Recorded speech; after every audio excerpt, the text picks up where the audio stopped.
This piece is called Sacred Garden and also subtitled New Turf. So the series, the New Turf series, is a series of abstracts that I have been exploring probably for the last 6 or 8 months. And they felt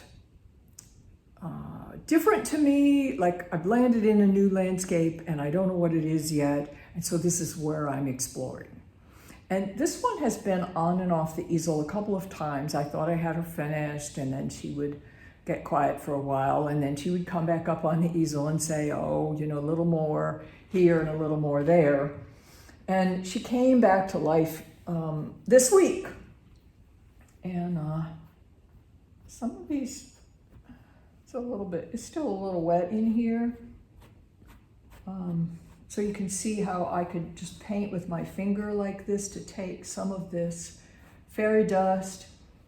When I put her back on the easel last week, I hadn't seen the figure.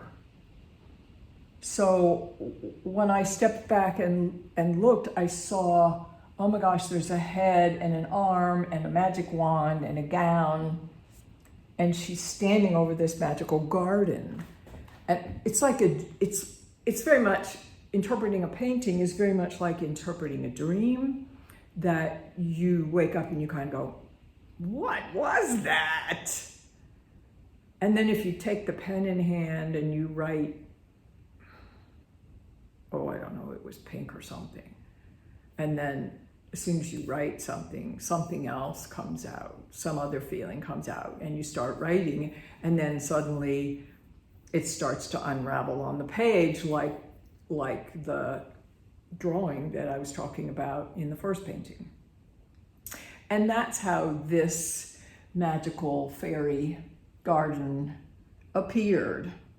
So when I actually had titled the painting Sacred Garden, New Turf, number 4, early in the year, probably January, but she looked different. She was very heavy and she didn't have any of the fairy dust or the magic. In fact, I couldn't even see that she was present in this piece. So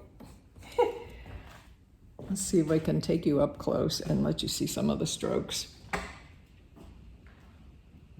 It's a wonderful combination of the airy pinks and then the really earthy orange and earthy greens. And I think that's what gives this piece so much of its counterbalance or magic, because there's connection to the earth in these orangey areas and some of the green earth, but then there's these magical pinks that just jump down in here and give the whole other dimension. So a connection to earth and a connection to a magical, heavenly spirit. She even has, I can just hear someone putting in a comment, I just now saw it, that the little pink heart down here in the foreground is almost like a butterfly, and then kind of mutes down into the foreground. Magical.